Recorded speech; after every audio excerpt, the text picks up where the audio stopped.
Bismillahirrahmanirrahim. Assalamualaikum warahmatullahi wabarakatuh.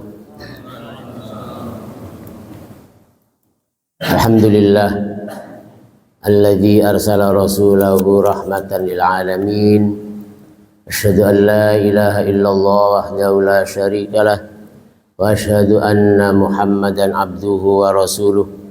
Allahumma salli wa sallim wa barik ala nabiyil karim Muhammad wa ala alihi wa sahbihi wa man sara li nahjihi ila yaumiddin. Amma ba'd. Qala Allah ta'ala fi kitabihil karim, a'udzu billahi minasy syaithanir rajim. Ya ayyuhalladzina amanu kutiba alaikumus syiyam kama kutiba alal ladzina min qablikum la'allakum tattaqun. Qala Rasulullah sallallahu alaihi wasallam, man shoma ramadhana imanan wa ihtisaban ghufira lahu ma taqaddama min dhanbihi. Sadaqallah wa sadaqa Rasulullah sallallahu alaihi wasallam. Bapak-bapak, ibu-ibu, jamaah salat subuh rahimakumullah. Ini ibu ini kan? Bersyukur pada Allah, alhamdulillah. Kita masih diberikan nikmat panjang umur, nikmat sehat walafiat. Kita sudah memasuki hari yang ke-10 atau 11. Baru ngitung-ngitung. Kita sudah memasuki hari yang ke-11. Insyaallah semoga yang sudah kita lalui diterima oleh Allah Subhanahu wa taala, dan yang belum semoga kita diberikan kekuatan iman, kekuatan fisik untuk menyelesaikan ibadah Ramadan dengan sempurna. Amin ya rabbal alamin. Salawat ma'assalam semoga selalu tercurah kepada qudwah hasanah kita, Nabi besar kita Nabi Muhammad sallallahu alaihi wasallam, keluarga, sahabat. Tentunya kita sebagai umatnya selalu berupaya istiqomah mengikuti tuntunan ajaran Rasulullah sallallahu alaihi wasallam ila akhiril hayah. Semoga kelak nanti kita mendapatkan syafaat dari Rasulullah sallallahu alaihi wasallam. Jamaah rahimakumullah, tentu adalah merupakan kesempatan bagi kita di bulan yang mulia ini untuk bagaimana kita bisa melakukan lompatan-lompatan dalam ibadah di bulan yang pahalanya dilipat gandakan, di bulan yang banyak kebaikan-kebaikan, sehingga kita dalam setiap harinya 24 jam semuanya dalam kondisi ibadah. 24 jam kita ibadah. Kenapa? Karena kita mulai tadi jam 4:30 sudah mulai puasa. 4:30 ya puasanya, ya.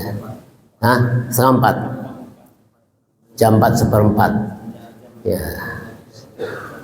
Terus kita puasa, kemudian kita diisi dengan sholat sunnah fajar, sholat subuh, pengajian, terus ketemu duhur, ketemu asar, ketemu maghrib, nyambung taraweh, dan niat lagi. Jadi sepanjang hari, sepanjang 24 jam kita dalam posisi ibadah pada Allah, sehingga kita tidak boleh kemudian menyia-nyiakan waktu ini. Kita gunakan untuk mengadakan lompatan-lompatan dalam memperbanyak ibadah, sehingga di dalam bulan Ramadan ini kita memperbanyak ibadah. Dari puasa yang merupakan sebuah kewajiban yang sudah jelas, sholat 5 waktu kita, qobliyah ba'diyahnya dan tadarusnya, insyaallah pada dannya sudah hatam berapa kali? Kalau sudah 10 hari itu sudah, ya, minimal sekali gitu ya. Kalau sudah 10 hari minimal sekali, berarti dalam 1 bulan 3 kali hatam, berarti seharinya 3 juz, ya. Jadi adakan lompatan-lompatan gitu, sehingga ya kita betul-betul dalam rangka memperbanyak ibadah, ya. Kemudian yang kedua apa, tidak hanya banyak ya, tapi juga harus betul-betul berkualitas itu. Jadi karena puasa ini suatu ibadah yang rahasia, tidak ada yang tahu kecuali Allah dan kita yang berpuasa, maka harus betul-betul diupayakan ibadah puasa kita dan semua pendukung-pendukungnya adalah betul-betul berkualitas. Karena Rasulullah mengatakan, innallaha ta'ala thayyibun la yaqbalu illa thayyiba. Allah itu baik, Allah itu suci, dan itu thayyibun la yaqbalu illa thayyibah, tidak menerima kecuali yang baik-baik saja. Nah, ukuran yang baik itu adalah seperti dikatakan di dalam surat Al-Mulk, alladzi khalaqal mauta wal hayata liyabluwakum ayyukum ahsanu. Jadi ayyukum ahsanu amala. Jadi kita berlomba siapa yang paling baik amalnya. Maka kita tentu berupaya di bulan yang penuh berkah ini kita mengadakan lompatan-lompatan dalam ibadah, peningkatan dalam ibadah sekaligus juga peningkatan dalam kualitasnya. Sehingga betul-betul dengan ibadah Ramadan ini semangat kita untuk beribadah semakin semakin kuatkan semangatnya, sehingga tidak seperti budaya-budaya orang-orang lain. Kalau kita ya Ramadan itu di awal-awal doang gitu ya. Awal-awal penuh, begitu setelah seminggu 10 hari sudah mulai berkurangkan ya. Tapi kita harus semakin nambah hari Ramadan semakin bertambah semangat ibadah kita kan itu. Manfaatkan sepenuhnya bahwa sepanjang Ramadan ini siang malam kita isi dengan kegiatan ibadah-ibadah pada Allah Subhanahu wa taala. Jamaah rahimakumullah, kajian kita melanjutkan dari kitab Fathul Bari Syarah Sahih Al-Bukhari, sudah masuki bab qasrus shalah ya. Jadi bab tentang mengqasar salat kan itu.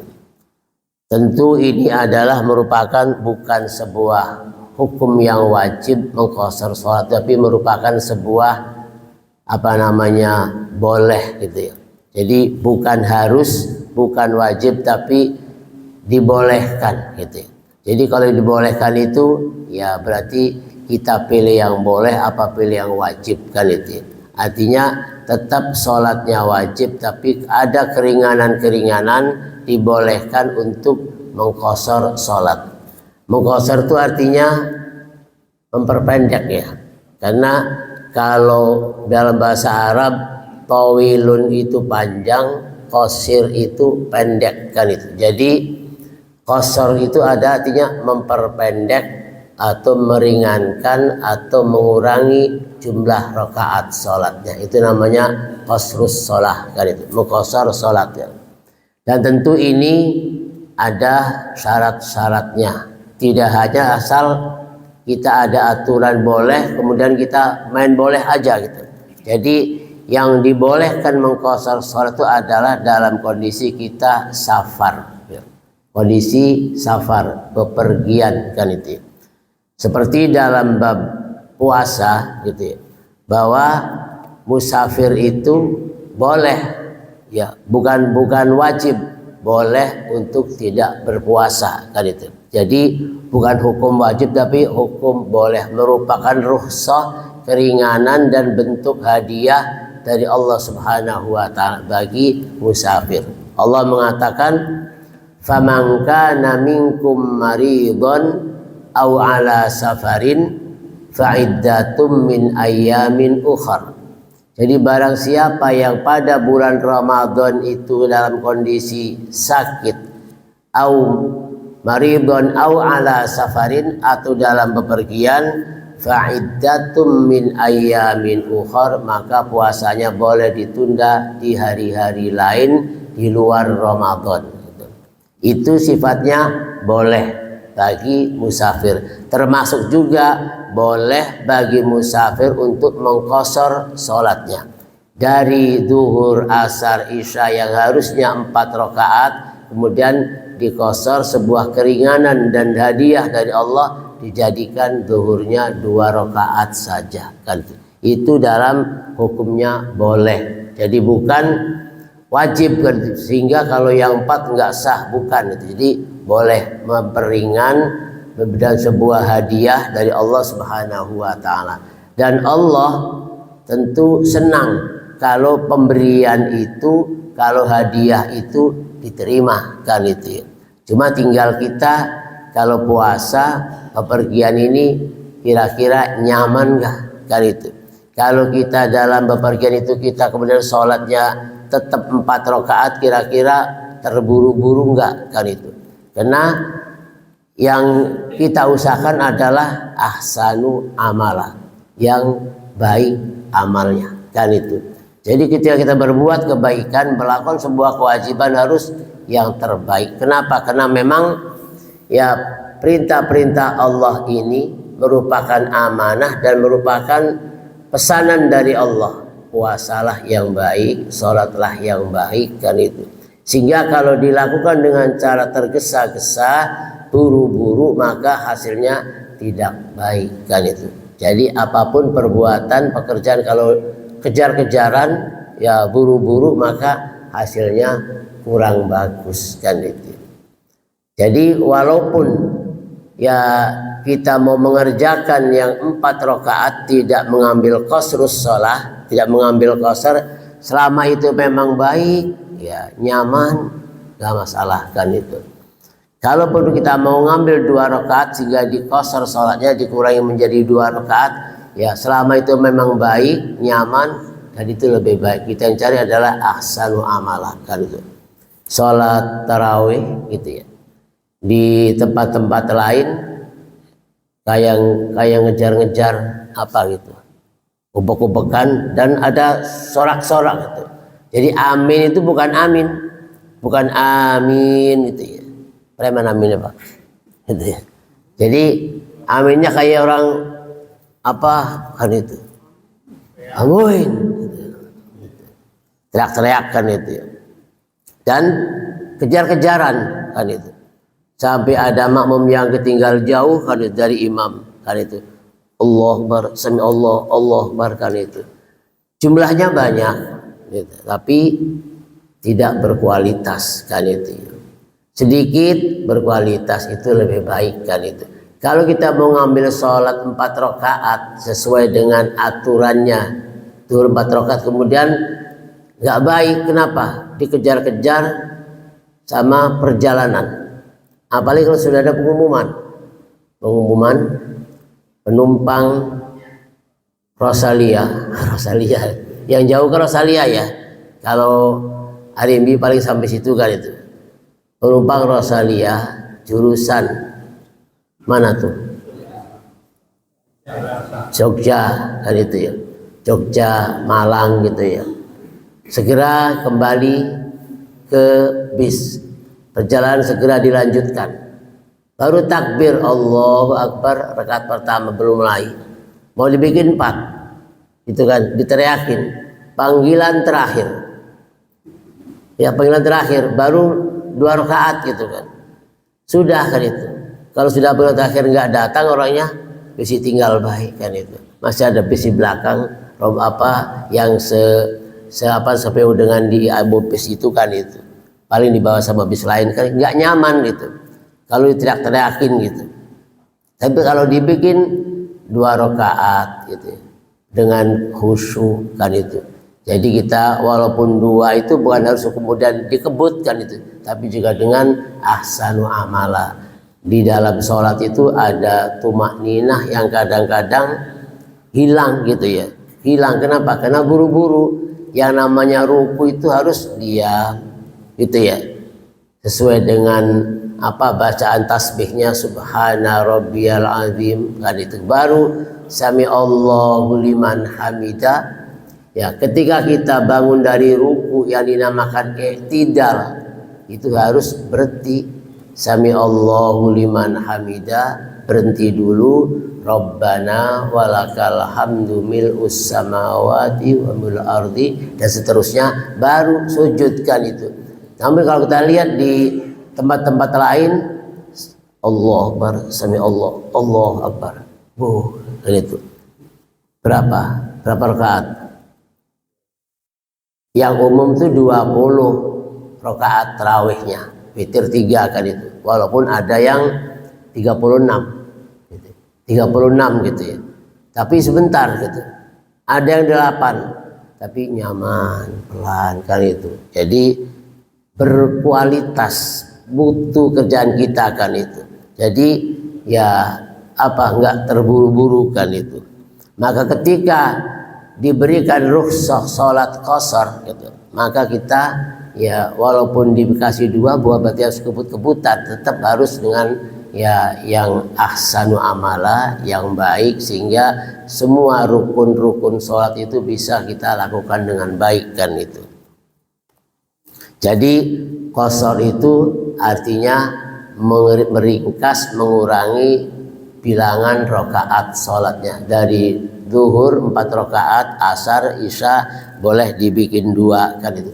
Tidak boleh mengqashar maghrib dan subuh ya. Maghrib, subuh tidak boleh diqashar. Mamanya maghrib dibikin separuh gitu kan, nggak jadi gitu ya. Atau subuhnya buru-buru satu saja nggak ada. Jadi qashar itu adalah khusus untuk sholat yang 4 rakaat, zuhur, asar, dan isya kan itu. Dalam hadis ini disampaikan an Ikrimah an Ibni Abbasin radhiyallahu anhuma qala aqaman nabiyyu sallallahu alaihi wasallam 19 yaksuru fa nahnu idza safarna 19 qasarna wa in zidna atmamna. Dari Ikrimah dari Ibni Abbas radhiyallahu anhuma qala, ia mengatakan aqaman nabiyyu sallallahu alaihi wasallam 19. Rasulullah sallallahu alaihi wasallam bepergian selama 19 hari. Yaksuru, dan tetap ia mengqashar salatnya. Fanahnu, maka kami idza safarna, apabila kami bepergian 19 yauman, selama 19 hari, qasharna, kami mengqashar salat itu. Wa in zidna atmamna, dan jika kami menambahi dari 19 menjadi 20 waktu, 20 hari, atmamna, maka kami menyempurnakan salat itu. Dan di hadis lain dikatakan dari Abi Ishaq qala sami'tu Anasan yaqulu kharajna ma'an Nabi sallallahu alaihi wasallam minal Madinati ila Makkah fa kana yusalli raq'ataini hatta raja'na ilal Madinah. Qultu aqamtum min Makkah syai'an qala aqamna biha 'ashran.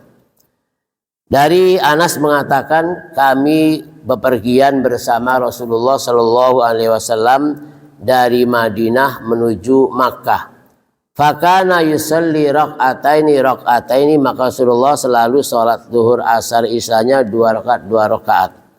Hatta raja'na ilal Madinah, sampai kami kembali ke Madinah. Qultu, kemudian aku bertanya, kata Ishaq, akantum min Makkah syai'an, berapa lama tinggal di Makkah itu? Aqamna biha 'ashran, kami tinggal di Makkah selama 10 hari kan itu. Jadi dalam 2 hadis ini disampaikan bahwa masa safar itu sepanjang bepergian maka dibolehkan qashar ya, zuhur, asar, isya dibikin 2 rakaat kan itu. Kemudian sampai berapa lama kan itu. Dalam 2 hadis ini ada 2 pendapat, 2 perbedaan.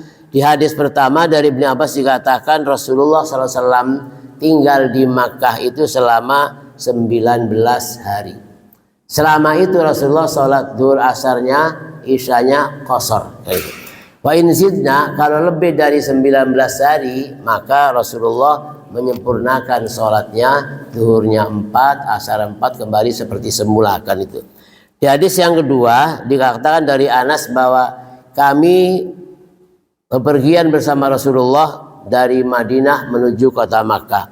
Sepanjang perjalanan itu Rasulullah dan para sahabatnya melaksanakan sholatnya 2 rakaat qashar kan itu, zuhur, asar, dan isya kan itu. Kemudian ditanya oleh Abu Ishaq, kam Aqumtum bi Makkah, berapa lama tinggal di Makkah itu? Qulna, kami jawab, aqamna biha asyra, kami tinggal di Makkah selama 10 hari. Jadi ada dua pendapat, ada 19 hari, ada 10 hari. Bahkan di hadis lain ada yang dikatakan 17 hari, 15 hari. Jadi ini adalah masa paling maksimal bepergian yang boleh mengqashar sholat yang 4 rakaat menjadi 2 itu adalah 19 hari. Rasulullah pernah melaksanakan demikian, kemudian juga pernah 10 hari dan pernah 17 hari dan pernah 15 hari.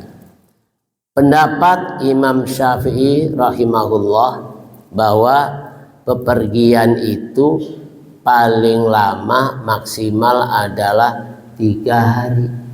Jadi qashar, dibolehkannya mengqashar sholat itu adalah selama bepergian, yaitu maksimal 3 hari. Kalau sudah lebih dari 3 hari, ya tinggal di tempat itu berarti sudah nggak boleh qashar lagi. Kenapa? Sudah menjadi mukimin, sudah menjadi tinggal di kota itu, tinggal di tempat itu kan itu. Kenapa? Karena ada hadis yang mengatakan bahwa bertamu itu, ya, bertamu itu bepergian itu tidak boleh lebih dari 3 hari kan itu. Kenapa?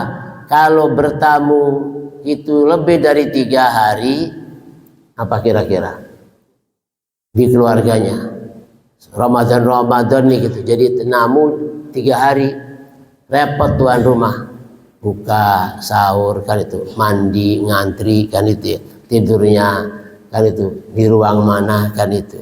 Jadi 3 hari itu sudah maksimal. Maka Imam Syafi'i rahimahullah mengatakan bahwa musafir itu yang boleh mengqashar sholat itu adalah kalau bepergiannya selama 3 hari. Artinya hari pertama, hari kedua, hari ketiga, hari keempat sudah nggak boleh qashar lagi. Itu menurut Imam Syafi'i rahimahullah kan itu. Karena ngitung dari ukuran nyamannya kita bertamu, ukuran nyamannya kita menjadi tuan rumah gitu ya. Jadi 3 hari itu sudah, ya sudah lumayan gitu. Kalau nambah lagi sampai seminggu itu sudah tuan rumah sibuk kan itu. Kapan pulangnya gitu, baru balik-balik kan itu ya. Besok makan apa, ntar makan apa kan itu. Jadi kapan balik ya sih kan itu ya. Kapan saya pulangnya gitu. Enggak pulang-pulang kan itu. Perasaannya begitu kan itu. Walaupun sebetulnya silakan di tempat rumah, di rumah saya ini silakan mau berapa lama pun silakan kan itu. Ya tapi kalau kita bareng-bareng satu rumah dengan tamu gitu ya, ditempatkan di kamar A, kamar B kan, tapi kadang-kadang memang ya sudah agak kerepotan kan itu. Namun di hadis ini sesuai dengan apa yang sudah dilaksanakan Rasulullah SAW adalah 19 hari, ada yang mengatakan 10, ada yang mengatakan 15, ada yang mengatakan 17 kan itu. Artinya selama dalam kondisi safar, selama dalam bepergian kan itu, kecuali kita makmum pada mukimin kan itu. Kalau makmum pada mukimin, orang pribumi, maka kita ikuti imam. Kalau imamnya sholat zuhurnya memang 4 karena memang mukimin pribumi, maka kita ikut pribumi itu kan itu. Bahkan tidak hanya demikian, ada syarat-syarat yang boleh sholatnya diqashar. Syaratnya bepergiannya dalam rangka ta'atan lillah, taat pada Allah. Sholatnya bepergiannya dalam rangka ibadah gitu ya, bukan dalam rangka maksiat. Kalau dalam rangka maksiat, Imam Syafi'i mengatakan tidak boleh mengqashar sholatnya karena bepergian maksiat. Kira-kira mau ngapain tuh Ustaz Masudi? Kalau maksiat itu pergiannya, bepergian sehari, 2 hari, 3 hari terus, tapi dalam tujuannya adalah maksiat pada Allah, maka tidak ada rukhsah, tidak ada keringanan untuk sholatnya diqashar. Yang bepergiannya boleh sholatnya diqashar kalau bepergiannya ta'atan lillah, ibadatan lillah. Bepergiannya adalah taat pada Allah, silaturahim, mudik, ya mudik boleh kan ya, gitu. Ta'atan lillah, dalam maka ya silaturahim, mengunjungi keluarga kan itu, atau dalam maka mencari nafkah kan itu, atau dalam rangka ibadah umroh atau haji kan itu adalah ta'atan lillah kan itu. Tapi kalau bepergiannya mau maksiat, ya mau membunuh orang, mau apa ikut judi di sana kan itu, selama berapa hari, 3 hari atau berapa hari tidak boleh sholatnya dikosarkan itu. Kemudian masafah, jarak jauhnya adalah secara di beberapa fikih dikatakan kurang lebih berapa, 85 km sampai 100 kan itu. Walaupun jarak tempuhnya sebentar gitu ya. Kalau Pangurawi Jakarta pirang kilo? Tan 100 ya. 100 ya itu. Berarti kita ke Jakarta itu sudah boleh qashar kan itu. Walaupun jarak tempuhnya sejam doang gitu ya. Kalau lancar keluar langsung masuk tol gitu kan ke Jakarta, ya paling cepat mungkin 1 jam, paling lambatnya 1,5 jam sampai 2 jam kan itu.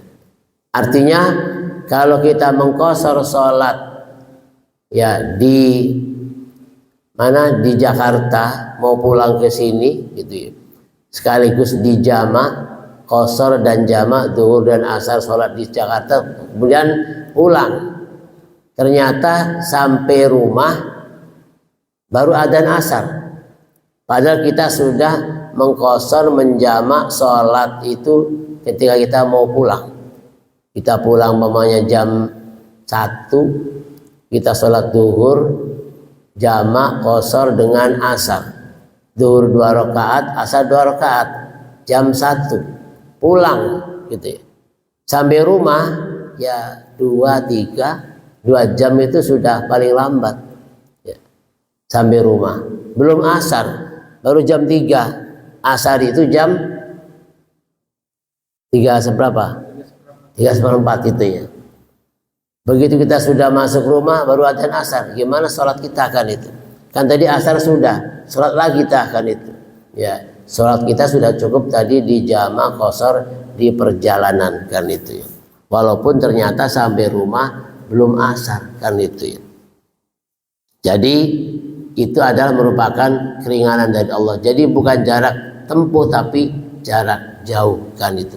Karena dulu ya dibolehkannya qashar itu adalah alasannya masyaqqah ya. Alasannya masyaqqah apa? Menyusahkan dan melelahkan ya. Dulu alasannya masyaqqah, jadi susah itu ya. Kalau kita berhenti turun untuk sholat gitu ya. Kalau dulu kan kita ya jarang yang punya mobil, dulu naiknya umum. Jadi kalau kita berhenti turun untuk sholat bukan qashar 4 rakaat gitu. Sementara kita naiknya bis umum, naiknya kereta kan itu ya. Masyaqqah, apa masyaqqahnya? Ketinggalan. Berhenti turun dulu, ngapain mau sholat? Berapa 4 rakaat? Ketinggalan. Atau masyaqqahnya, susahnya kenapa? Lelah. Dulu jalannya ya bukan pakai kendaraan sekarang gitu, dan unta kan itu, jadi melelahkan sehingga yang puasa boleh tidak puasa dulu, nanti puasanya di hari-hari di luar Ramadan kan itu, atau mungkin juga yang sholatnya diringkas dari 4 menjadi 2 kan itu. Kenapa? Karena masyaqqah itu kan itu, karena kelelahan dan masyaqqahnya. Kenapa? Karena memang ya kalau kita harus 4 rakaat nunggu imam berjamaah, sementara kita kendaraannya umum, ketinggalan. Sekarang kalau masyaqqah itu sudah tidak ada ya, sudah lepas dari kelelahan, kesusahan, kerepotan, kita naik kendaraan pribadi, aman, berhenti ya seluas-luasnya, sepuas-puasnya, sholat bisa 4 rakaat, nggak buru-buru. Kenapa? Mobil-mobil kita Kita yang nyopir, kita berhenti dimanapun, mau berhenti berapapun kita, berapa lama kita aman, nggak takut ketinggalan kendaraan kan itu. Tetap hukum aturan qashar itu masih berlaku, ya, walaupun elat ya dibolehkannya qashar itu sudah tidak ada. Elatnya kenapa boleh qashar? Karena kita merepotkan dan melelahkan. Kalau memang sudah nggak repot, nggak lelah, apa dicabut hukum qashar? Masih berlaku. Jadi lelah nggak lelah, selama kita dalam perjalanan boleh sholatnya diqashar kan itu. Walaupun ketika turun ayat qashar itu, ketika ada terasa lelah dan terasa merepotkan, kalau harus sholat dulu 4 rakaat gitu ya. Kemudian kita kerepotannya apa? Diteriak-teriakin sama kendaraan gitu ya. Cepat segera kembali ke bis kan itu. Itu kalau kita kena pribadi, ilat itu, alasan diboleh qashar itu sudah nggak ada. Kenapa? Ya kita mau berhenti 1 jam juga nggak apa-apa, nggak ada ngejar-ngejar kan itu. Tapi tetap hukum qashar itu masih berlaku kan itu. Masih boleh kita dalam perjalanan ya dari sini ke Jakarta masih boleh qashar kan itu. Dan masih boleh jamak kan itu. Jadi prakteknya boleh kita dimakmumi oleh mukimin. Tapi kalau kita menjadi makmum, karena mukimin mah pribumi mah sholatnya tamam gitu ya, 4 rakaat. Jadi kalau kita mau 2 rakaat ya berhenti duluan kan itu. Maka kita ya sholatnya boleh kita menjadi imam, nanti makmumnya setelah kita salam 2 rakaat makmumnya meneruskan kan itu. Tapi kalau memang itu mukimin pribumi, memang sudah ada imam yang sudah ditentukan, maka kita ya boleh makmum kepada mukimin pribumi dengan sempurna sholat zuhurnya, kemudian mundur untuk sholat asar 2 rakaat. Jadi tamam qashar gitu ya. Sholat zuhurnya 4 rakaat. Kenapa? Karena kita makmum ikut kepada warga setempat. Tapi setelah sholat zuhur langsung kita mundur untuk sholat 2 rakaat sholat asar. Namanya jamaah qashar. Dikumpulkan antara zuhur dengan asar dan sekaligus di qashar gitu. Jadi prakteknya kalau kita mau melaksanakan khusus rombongan musafir, maka ya diimami oleh ketua rombongannya, sholatnya diumumkan bahwa sholat kita adalah qashar dan jamak dan qashar. Jadi zuhur 2 asar 2 kan itu. Sampaikan pada jam supaya ya enggak kebingungan kan itu. Kalau yang enggak biasa qashar nanti tanya-tanya, kok sholatnya 2 kan gitu ya. Bahkan ada yang senang, enak kalau bepergian sama Pak Ustadz. Kenapa? Sholatnya bisa dikurangi kan itu. Jadi enak katanya, nggak ngerti yang namanya qashar kan itu. Jadi begitu bepergian diumumin di perjalanan bahwa kita akan berhenti sekitar jam 1, berhenti istirahat, makan, sholat zuhur dan asar. Katanya kelamaan berhentinya kalau zuhur sampai asar kan itu. Maksudnya sholatnya di jam 1 itu berhenti istirahat, makan dan sholat zuhur asar gitu. Begitu diimami sholatnya, bapak-bapak, ibu-ibu sholatnya zuhurnya 2 asar 2, ikuti imam. Oh senang, oh enak kalau bepergian sama Pak Ustadz. Kenapa? Sholatnya bisa dikurangi kan itu. Katanya dikurangi sholatnya kan itu. Ya, padahal kayak karena ya pertama kita harus ngejar waktu kan itu. Yang kedua juga biar nggak kerepotan nanti zuhur berhenti, asar berhenti kan itu makan waktu kan. Jadi Allah memberikan keringanan dengan sholat qashar, di ringkas sholatnya akan itu.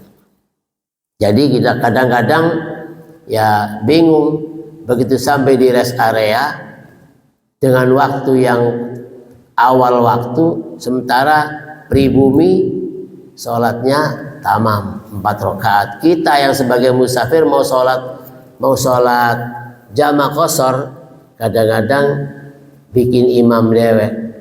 Jadi di sini imam pribumi, warga setempat sholat duhur doang 4 rakaat, tapi ada rombongan A, rombongan B pada berdatangan gitu kan, sholatnya jamak qashar, duhur asar dan duhur 2 asar 2 dikosarkan itu. Di sana imam rombongan A, datang rombongan B dari mana lagi itu, sholat lagi, rame imamnya kan itu. Jadi imam pribumi ada, imam rombongan ada, rombongan B ada, masing-masing sholatkan itu. Sebetulnya itu tidak baik gitu. Harusnya memang ya di dalam satu masjid itu tidak boleh ada 2 imam, apalagi sampai 3 kan itu. Jadi 3 jamaah. Kalau sholat maghrib isya itu rame itu aminnya. Di sini amin, di sini Allahu Akbar, di sana Allahu Akbar kan itu. Jadi harus 1 imam. Kalau rombongan ini mau bikin qashar maghrib isya, mau dijama maghrib isya kan itu, ya nanti biar orang itu selesai dulu. Atau makmum aja sama jamaah yang ada, nanti isyanya baru qashar kan itu. Kadang-kadang ya banyakkan imam gitu, sini imam terus masing-masing kan itu. Jadi ada yang sholat sendiri banyak kan itu. Jadi orang pergi jauh-jauh kan itu. Yang paling ramai sekarang yang banyak dikunjungi jamaah Al-Jabar gitu ya. Banyakkan di sana subuh gitu ya. Memang subuh nggak ada qashar, nggak ada jamaah kan gitu ya. Jadi sholatnya banyak imamnya gitu. Jadi masing-masing bikin imam kan itu, bikin jamaah. Padahal kalau gabung 1 imam itu lebih banyak makmumnya, jamaahnya lebih banyak pahalanya kan itu. Kadang-kadang susah kan itu. Bahkan lebih banyak yang sholatnya sendiri kan itu. Jauh-jauh dari Cilegon sampai Bandung Al-Jabar sholatnya dewek baik kan itu. Jadi kadang-kadang kurang dikondisikan di perjalanan harus demikian kan itu, sehingga sholat masing-masing. Bahkan ada jamaah yang nggak mau qashar, walaupun bepergiannya sampai seminggu bepergian. Kalau ada jamaah yang keliling Wali Songo gitu ya, itu 5 hari Pak Rojali, dari Banten ke Cirebon, terus ke Pekalongan, ke Demak, ke Kudus, mau sampai Surabaya, ada Sunan apa namanya itu, Surabaya itu ya, terus sampai ke Madura, terus itu perjalanan 5 hari sholat terus betamam ya, 4 terus kan itu. Kadang-kadang nggak mau, kayaknya nggak enak sholatnya cuma 2 rakaat kan itu, soal kau dikurang-kurangi. Sebenarnya itu adalah hadiah dari Allah bagi musafir, boleh kan itu, sholatnya dijadikan 2 kan itu. Nah, masa sholat qashar itu kalau di 2 hadis ini ada dua penjelasan. Yang pertama tis'ata asyar, 19 hari. Itu ngitung perjalanan, mungkin berangkat hajinya karena ini dari Madinah ke Makkah, perjalanan haji kan itu. Maka dihitungnya adalah dari mulai berangkat gitu. Berangkat umpamanya kalau masa haji itu kan sekitar seminggu ya. Masa haji itu sekitar 6 hari kan itu. Dari mulai 8, 9, 10, 11, 12, 13 itu sudah 6 hari kan itu.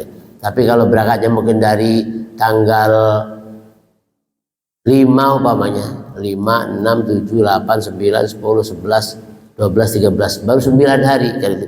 Jadi di hadis yang kedua ini dikatakan 10 hari itu dalam rangka perjalanan haji. Mungkin berangkat dari tanggal 3 haji kan itu, berangkat dari Madinah ke Makkah, maka dihitung tanggal 3, 4, 5, 6, 7, 8, 9, 10, 11, 12, 13, sudah 10 hari kan itu. Kalau sampai mengambil nafar sani kan itu, sampai tanggal 13 Dzulhijjah, maka hitungannya sekitar 10 hari kan itu.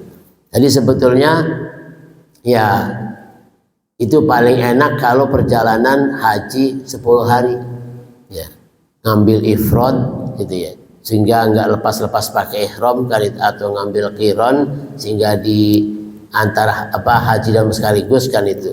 Maka itu kalau memang kita berangkatnya hanya bepergian hanya 10 hari, memang nyaman kan itu. Jadi sepanjang perjalanan, sepanjang hari, setiap harinya 10 hari itu semuanya sholatnya yang 4 rakaat jadikan 2 dikosor kan itu. Zuhur, asar dan isya kan itu. Jadi di dua hadis ini selama dalam perjalanan tidak melebihi 19 hari sholatnya boleh kosor kan itu. Tapi ya gak pernah terjadi di Arafah saja yang sudah betul-betul masyhur hadisnya bahwa di Arafah itu zuhur asarnya sholatnya jamak kosor gitu ya. Di Arafah itu kan tanggal 9 Dzulhijjah itu semua jamaah haji, semua tamu Allah melaksanakan sholat zuhur asarnya di jamak dan di kosor. Masih banyak, masih ada orang yang nggak mau melaksanakan itu, tetap zuhurnya 4 pada waktu zuhur. Nanti pada waktu asar ya adzan lagi sholat asar 4 rakaat. Tidak mau menjamak kosor antara zuhur dan asar gitu. Kenapa? Hitung-hitungannya katanya dari Makkah ke Arafah itu belum 85 kilo. Hitungannya kan itu. Kita tuh keluar dari Makkah, dari hotel menuju Arafah itu nggak nyampe 85 kilo. Maka sampai Arafah zuhur 4, asar 4, isya 4 dan dilaksanakan pada waktunya. Artinya nggak ada jamak-jamak kan itu. Ya, ada yang begitu karena masih kekeh dengan pendapatnya bahwa kita belum 85 kilo. Padahal kita itu bukan dari Makkah ke Arafah, dari Cilegon kan itu ya. Dari Cilegon ke Makkah ke Arafah. Jadi perjalanan semua itu kan itu.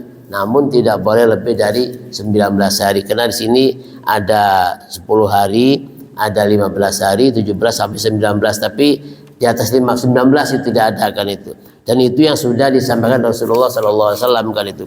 Bahkan di hadis lain dikatakan tentang riwayatnya Abu Bakar, Umar, Utsman, Ali semuanya melaksanakan sholat zuhur, asar, isya itu selama ada di Mina itu dikerjakan sholat zuhur, asar, isyanya 2 rakaat kan itu. Sini dikatakan dari Abdullah radhiyallahu anhu dikatakan Shallaitu ma'an Nabi sallallahu alaihi wasallam bi Mina raka'ataini wa Abi Bakar wa Umar wa Utsman sadran min imarati tsumma atammaha. Jadi aku sholat bersama Rasulullah sallallahu alaihi wasallam di Mina itu 2 rakaat zuhur, asar, isya. Dan juga Abi Bakar dan juga Umar dan juga Utsman. Jadi semua para as-sabiqunal awwalun, para sahabat-sahabat melaksanakan sholat di Mina itu selama berapa hari di Minanya? Di Mina itu 3 tempat ya. Jadi tanggal 10, 11, 12, 13 selama 4 hari kan itu kalau mengambil nafar sani. Kalau mengambil nafar awal berarti 3 hari kan itu. Yang mengambil tarwiyah berarti di Mina itu sekitar 5 hari, 8 ya, kemudian 9 pergi dulu sebentar ke Arafah ya, sehari ya, pergi tanggal 9 pagi ke Arafah, pulang malam ke Musdalifah mampir, kemudian lanjut ke Mina itu sehari semalam ditinggal kan itu. Dan masih tetap berlaku hukum jamak dan kosor kan itu. Jadi selama di Mina ya walaupun nggak kemana-mana, hanya duduk aja di Mina selama 3 hari itu tanggal 10, 11, 12, 13 atau 4 hari kan itu selamanya sholat yang 4 rakaat dibikin 2 rakaat kan itu masih musafir. Walaupun sebetulnya jamaah haji di Mina ngapain kan itu ya, cuman tamattu gitu ya, tangi kemana mangan turu di Mina itu kan itu gitu doang ya, paling ya ngobrol kan itu ya. Masa giliran sholat zuhur asar dikosor kan itu ya. Ada juga yang begitu kan, kita kan lagi ibadah mas sholatnya nggak dikurang-kurangi. Sunnahnya kita mengikuti yang sudah dikerjakan Rasulullah SAW. Bahwa Rasulullah, Abu Bakar, Umar, Utsman di Mina itu sholat yang 4 rakaat dibikin 2 rakaat kan itu. Tapi nggak dijamah, pada waktunya zuhur, asar waktu asar, isya waktu isya kan. Jadi tidak dijamak zuhur dibawa ke asar atau asar dibawa ke zuhur kan itu. Dan itu tetap masih ada yang nggak puas. Kenapa? Oh kita duduk-duduk aja, duduk tidur makan, masa giliran sholat hitung-hitungan itu sampai harus dibikin 2 dari 4 kan itu. Kita perbanyak pahala bikin 4 saja kan itu. Ya kita dalam rangka ittiba, dalam rangka mengikuti sunnah Rasulullah Sallallahu Alaihi Wasallam. Ya, jadi yang bisa kita lakukan, yang nggak bisa ya memang nggak bisa kan itu. Kadang-kadang yang nggak bisa dipaksakan, ketinggal pesawat, ketinggal bis kan itu. Afdolnya memang sunnahnya di Musdalifah itu sampai subuh Pak Hilman. Jadi kalau sudah sholat subuh baru bergerak menuju Mina. Tapi kita diangkut oleh petugas, ya petugas ngangkut itu jam 2. Kita ngeyel nggak mau, kenapa? Belum waktunya. Kapan waktunya? Habis sholat subuh. Akhirnya kemarin banyak yang nggak keangkut. Kenapa? Karena waktu diangkut nggak mau. Katanya belum dapat sunnah. Memang wajibnya harus bermalam di Musdalifah, itu kan ya, minap di situ. Tapi sunnahnya harus sampai subuh. Yang nginep itu sampai sholat subuh di situ, harus subuh pulang kan itu. Tapi ternyata tengah malam jam 1, jam 2 sudah diangkut ke Mina kan itu. Nggak mau, kenapa? Belum dapat sunnah. Akhirnya nunggu sampai sunnah, nggak ada jemputan. Ya, jatah kita jemputannya jam 2. Kalau nggak mau ya udah ditinggalkan itu. Menjadi menyusahkan diri. Maka sunnahnya nggak keambil, wajibnya sudah kita bermalam di Mina, di Musdalifah, tapi sunnahnya nggak kena. Kenapa? Harusnya keluar dari Musdalifah itu habis sholat subuh kan itu. Di Mina itu sunnahnya umpamanya harus demikian, tapi ya kita apanya sempurna. Sunnahnya sholat duhur, asar, isyanya di Mina itu 2 rakaat. Tapi kita ngambil sempurna, namanya meninggalkan sunnah kan itu.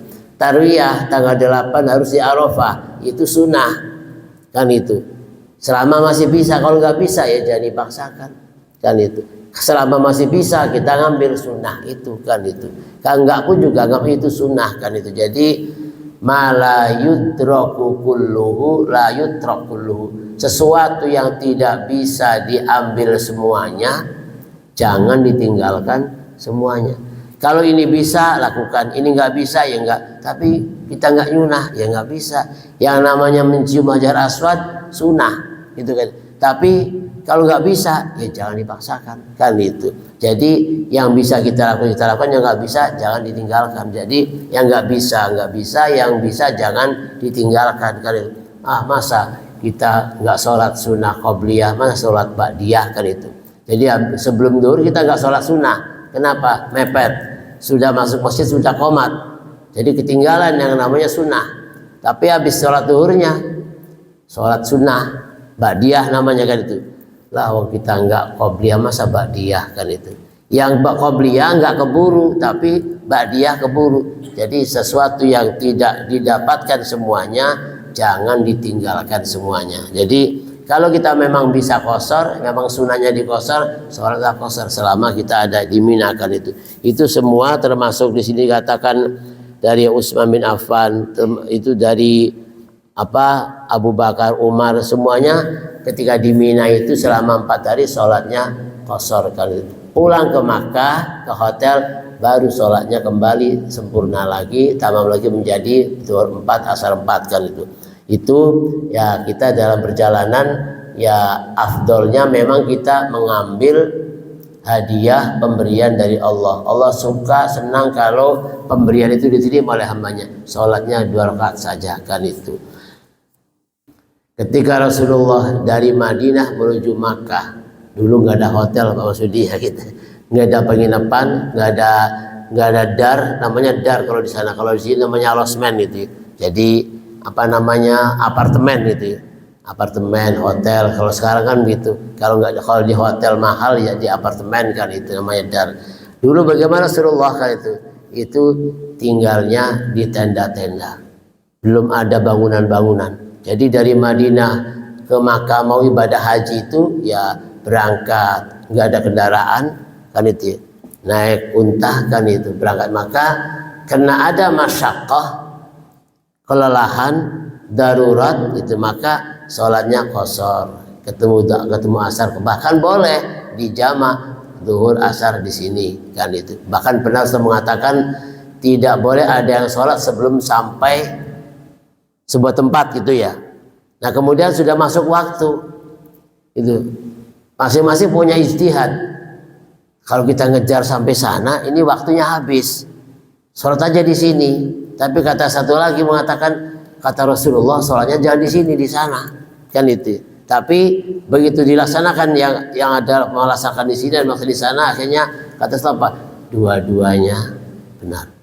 Yang tadi sholat di tempat itu boleh, yang di sini memang Rasul mengatakan tidak ada yang berhenti untuk sholat, semua sholatnya di sana. Kan pembimbing itu, pemandu perjalanan itu kan begitu. Kita nanti asarnya, zuhur asarnya di sana, itu. Mamanya di tempat mana gitu untuk sholat zuhur asar. Maka begitu berhenti di zuhur di rest area atau berhenti di pom bensin, sholat zuhur gitu, udah waktu, udah mepet kan itu. Akhirnya apa? Ini mau sholat, ini mau enggak. Yang enggak ini kenapa? Saya ikuti komando. Pak nanti sholatnya di sana kan itu. Tapi ini saya, nggak bisa, ini udah waktunya mepet habis, sholat zuhur sini kan itu. Bagi tapi dua-duanya benar kan itu. Jadi ketika Rasulullah bersama para rombongannya dari Madinah ke Makkah itu adalah tinggalnya di khemah-khemah gitu. Jadi tenda memang ya belum ada bangunan kan itu. Bukan kembali ke tempat yang tempat kelahirannya itu. Jadi di kemah-kemah supaya mereka bisa bergerak menuju sholat berjamaah 5 waktu di Masjidil Haram kan itu. Kemudian pada waktunya tanggal 8 ya berangkat ke Mina sehari semalam, zuhur asar maghrib subuh, habis subuh baru berangkat ke Arafah, masih dalam kondisi jalan. Memang itu sunnah. Kalau mau ittiba ngikuti Rasulullah ya harus jalan kaki Pak Hilman. Tapi jamaahnya sepuh-sepuh kan itu. Kalau dari Mina tanggal 9 pagi diajak berjalan ke Arafah ya lumayan kayak itu, sepuh-sepuh jamaahnya kan itu. Dan kemudian atau mungkin sebaliknya ketika kembali Arafah Musdalifah, sampai sekarang masih banyak yang dari Musdalifah ke Mina jalan kaki kan itu. Jadi selama 9 hari itu Pak Ustaz Masudi di Minanya di tenda-tenda kan itu. Jadi sudah disiapin tenda-tendanya untuk kedatangan Rasulullah bersama rombongan. 19 hari, mungkin berangkatnya dari awal Dzulhijjah 10 hari kan itu. 9 harinya di Mina, Arafah, Musdalifah, Mina selama 4 hari. Itu semuanya hitungannya 19 hari kalau berangkat dari tanggal 1 kan itu. Berangkat tanggal mungkin sebelum Dzulhijjah berangkatnya. Jadi 19 hari sampai pulang kan itu. Jadi dikatakan sini hatta roja'na ilal Madinah, sampai kembali lagi ke Madinah baru sholatnya disempurnakan lagi jadi 4 rakaat.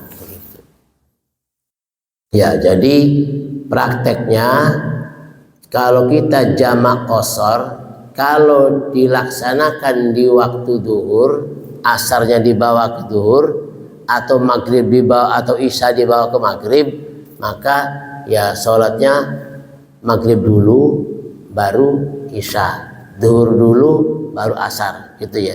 Kalau namanya jamak takdim, ya, mendahulukan sholat sebelum waktunya. Jadi asarnya dilaksanakan di waktu zuhur, sah gitu ya, bagi musafir.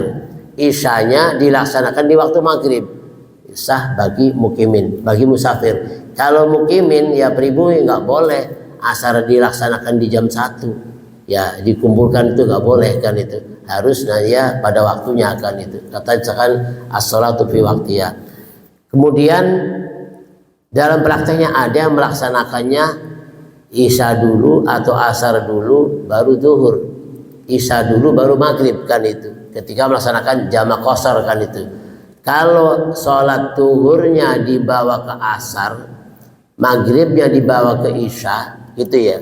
Itu namanya jamak takhir, mengakhirkan sholat daripada waktunya. Waktu zuhur sudah habis, tapi sholat zuhurnya pada jam 4 asar. Jadi zuhur dulu baru asar. Sholat maghribnya dilaksanakan pada waktu isya. Taruhlah jam 9 baru sampai istirahat gitu ya. Maka kita sholatnya maghrib isya. Maghribnya udah lewat jauh waktunya, udah jam 9. Apa dulu sholatnya? Afdolnya maghrib dulu baru isya. Kan gitu. Walaupun ada yang berpendapat bahwa yang punya waktu dulu gitu ya. Yang punya waktu apa? Ini waktunya waktu isya. Jadi isya dulu 2 rakaat di qashar, baru nanti maghrib. Jadi yang afdal itu adalah urutan. Maghrib dulu 3, nggak boleh dikurangi. Baru setelah sholat maghrib salam, nggak ada obrol-obrolan, nggak ada kultum, langsung sholat isya 2 rakaat. Baru setelah sholat isya beres, baru silakan mau bincang-bincang, mau pengajian, mau kultum, silakan gitu ya. Apalagi mau kultum, mau pengajian, mau ini juga buru-buru bagi perjalanan gitu. Jadi nggak ada duduk-duduk ngobrol kan gitu. Jadi yang afdal itu sholatnya sesuai pada waktunya, urutannya maksudnya. Jadi kalau zuhur di asar, tetap zuhur dulu baru asar. Kalau di isya dulu, kalau di waktu isya berarti maghrib baru isya kan itu. Kecuali kalau kita isyanya mau gabung sama pribumi, eman ki datang ke masjid jamaah sholat isya, warga setempat pribumi sholat isya, kita makmum isya. Gak mungkin makmumnya 2, imamnya 4 kan itu. Karena imam mau wong kene gitu, imam mau orang sini gitu. Maka imam tetap 4, tapi saya mau qashar, nggak bisa. Tetap harus kita sholatnya 4. Habis 4 mundur ya. Kalau zuhur umpamanya gitu, mundur sholat asar gitu, 2 rakaat kan itu. Jadi nggak gabung sholat. Jadi kalau kita mau mengambil sebetulnya kita berjamaah dengan rombongan juga sudah hitung pahala berjamaah kan itu. Begitu. Jadi utamanya sesuai dengan urutan waktunya. Maghrib dulu baru isya, zuhur dulu baru asar, walaupun dilaksanakannya di waktu isya, di waktu asar kan itu. Wallahu a'lam bishawab. Jadi safar itu dari berangkat sampai pulang. Artinya perjalanan pulang itu masih dihitung safar. Sampai rumah selesai. Jadi kalau sampai rumah udah selesai kan. Jadi perjalanan pulang ya Jakarta Cilegon, kita ketemu zuhur asar, ya perkiraan kita sampai rumah sudah lewat asar, sholat zuhur asar di perjalanan. Berhenti, taruhlah kalau kita masih di Karangtengah gitu ya, berhenti sholat zuhur asar. Berangkat dari Karangtengah jam 2 sudah zuhur asar, ditambah dengan makan beres gitu kan, zuhur asar makan, berangkat jam 2. Ternyata sampai rumah belum asar, beres asarnya gitu kan ya. Tapi kalau sudah masuk rumah sudah selesai, jangan sampai kemudian sampai rumah sholat jamak qashar. Kenapa? Tadi zuhurnya belum, asar belum, jadi di rumah nggak ada. Sebelum berangkat nggak boleh jamak qashar. Mau berangkat nih, di terminal itu Seruni itu bisnya suruh jam 12. Jadi kita sholat aja di rumah dulu, atau jam setengah 1 sholat dulu di rumah, zuhur sama asar. Nggak boleh, masih di rumah. Dan kalau mau di jamak qashar, sholatnya di Seruni ya, jangan di rumah. Jadi bisnya jam apa? Jam 1. Kalau berangkat dari sini jam setengah 1 takut ketinggalan bis. Berangkat saja sebelum sholat, nanti sholatlah di Seruni zuhur dan asar, nyaman udah. Walaupun ketemu asar bebas, nanti ketemunya maghrib, bisnya nggak berhenti, berhentinya jam 8 sekaligus dikasih makan biasanya gitu kan. Situlah kita maghrib isya tadi itu. Karena sudah isya, mana dulu nih, isya dua maghrib dulu, tetap maghrib dulu baru isya kan itu. Di rest area itu kan lama di situ. Kenapa? Semua penumpang dapat kupon makan gitu kan ya. Ya kalau naik bis umum gitu. Kalau pribadi nyaman-nyaman dimanapun boleh kan tuh. Mau berhenti dimanapun tetap hukum qasar berlaku walaupun nyaman perjalannya pakai mobil pribadi. Naik mobil umum nggak nyamannya kenapa? Diteriak-teriakin. Tadi santai makan ngobrol belum sholat, begitu mau sholat diteriakin kan gitu. Jadi waktunya kita pakai terus manfaatkan. Berhenti apa dulu, dimakan dulu apa sholat dulu, atur, jangan sampai leang-leang duduk-duduk gitu. Ternyata begitu kita mau sholat sudah diumumin, segera kembali ke bis. Lah saya belum sholat. Tadi waktunya cukup sebetulnya untuk sholat, makan itu cukup. Apa namanya? Soliskan. Iya tak? Sholat, istirahat, makan. Kalau sudah lewat dari jam waktu istirahatnya, ya sudah teriakin, segera kembali ke bis, berjalan dilanjutkan. Kita belum sholat. Kan itu ya. Rokoknya masih panjang lagi. Eman dibuangkan gitu. Rokok dulu lah gitu. Akhirnya nggak sholat kan itu. Cukup ya. Kita akhiri dengan hamdalah. Alhamdulillah, subhanakallahumma bihamdika asyhadu an la ilaha illa anta astaghfiruka wa atubu ilaik. Wassalamualaikum warahmatullahi wabarakatuh.